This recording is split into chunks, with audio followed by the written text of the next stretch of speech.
Olá, pessoal! Sejam bem-vindos ao nosso curso de Cálculo 1. Eu sou o professor Tiago de Oliveira e na videoaula de hoje vamos trabalhar com as derivadas de ordem superior. Bora lá! Nesta videoaula, vamos trabalhar com as derivadas de ordem superior. Vamos ver também alguns exemplos. Se f for uma função diferenciável, então sua derivada f' também é uma função, de modo que f' pode ter sua própria derivada, denotada por a derivada da nossa derivada de f, que é representada por f duas linhas.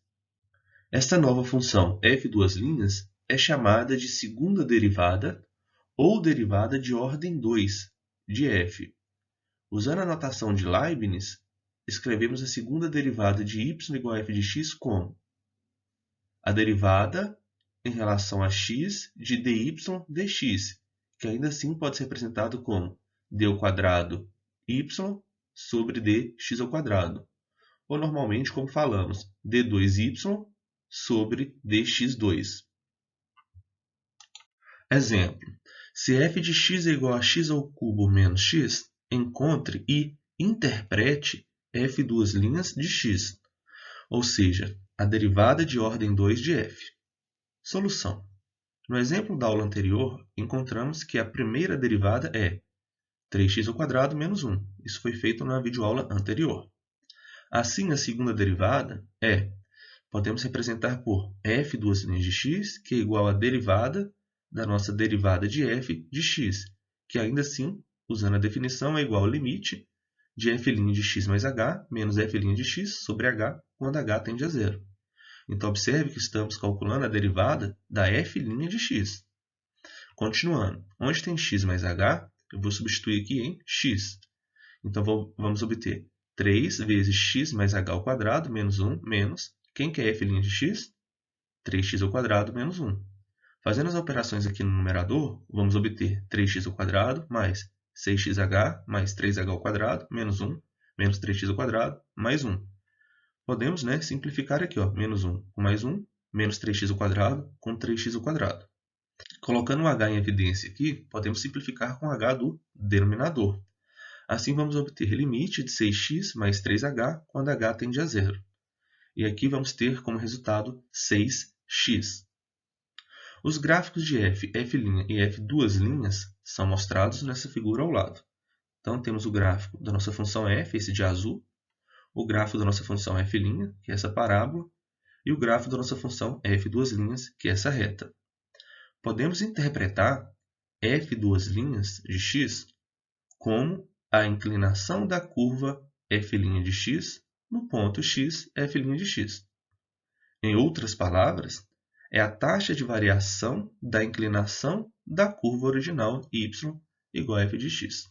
Observe que f duas linhas de x é negativa quando f' de x tem inclinação negativa. Então, observe que a inclinação negativa nessa curva é para todos os valores de x aqui antes de zero, ou seja, menores que zero. Então, aqui sempre vamos ter inclinações negativas. Portanto, f duas linhas é negativa quando x aqui é menor que zero. E, por sua vez, f duas linhas de x é positivo a partir de x maior que zero, pois na nossa função f' de x, a inclinação será positiva.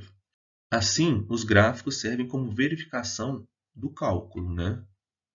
Em geral, podemos interpretar uma segunda derivada como uma taxa de variação de uma taxa de variação. O exemplo mais familiar disso é a aceleração, que é definida desta maneira. Se S igual a S de t for a função da posição de um objeto que se move em uma reta, sabemos que sua primeira derivada representa a velocidade v de t do objeto como uma função do tempo. Então, a velocidade de t, que é representada pela função v de t, é igual à derivada de s de t, que é igual a ds sobre dt, ou seja, a derivada de s em relação ao tempo. A taxa instantânea de variação da velocidade com relação ao tempo é chamada aceleração a de t do objeto. Assim, a função aceleração é a derivada da função velocidade e, portanto, é a segunda derivada da função posição. Então, foi dado a função posição. Quero calcular a aceleração. Vocês vão derivar essa função duas vezes. Então, a aceleração de t é igual à derivada da velocidade em relação ao tempo t, que é igual à derivada da derivada de s em relação ao tempo. Ou na notação de Leibniz, né? A aceleração é igual a tv sobre dt, ou seja, a derivada da velocidade em relação ao tempo, que ainda assim é igual a d ao quadrado s sobre dt ao quadrado, que podemos representar como d2s sobre dt2. A terceira derivada, f3', ou derivada de terceira ordem, é a derivada da segunda derivada, ou seja, f3' é igual à derivada de f2'. Assim, f3' de x pode ser interpretada como a inclinação da curva y igual a f2' de x, ou como a taxa de variação f2' de x. Se y for igual a f de x, então as notações alternativas são y3' ou f3' de x, ou ainda a derivada em relação a x de d2y sobre dx2, que ainda assim pode ser representada por d3y sobre dx3. O processo pode continuar. A quarta derivada f4', ou derivada de quarta ordem, é usualmente denotada por f, entre parênteses aqui, 4, ou seja, f a 4. Em geral, a enésima derivada de f é denotada por f a n, e é obtida a partir de f derivando n vezes. Se y é igual a f de x, escrevemos y a n é igual a f a n de x, que é igual a d a n y sobre dx a n. Exemplo. Se f de x é igual a x ao cubo menos x, encontre f3' de x e f a 4. Ou seja, queremos encontrar então a derivada de ordem 3 de f e a derivada de ordem 4 de f. Solução. Nos exemplos anteriores, encontramos f2' de x, que é igual a 6x. O gráfico da segunda derivada tem a equação, então, y igual a 6x, e, portanto, é uma reta com inclinação 6. Como a derivada f3' de x é a inclinação de f2' de x, temos que f3' de x é igual a 6. Né? Foi bem mais prático, bem mais rápido, para todos os valores de x. Assim, f3' é uma função constante e seu gráfico é uma reta horizontal. Portanto, para todos os valores de x, f a 4 de x é igual a 0. Podemos interpretar fisicamente a terceira derivada no caso em que a função é a função posição, s igual a s de t, de um objeto que se move ao longo de uma reta.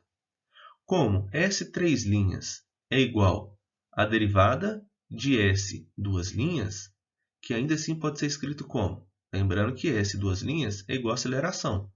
Então, temos que s3' é igual à derivada da aceleração.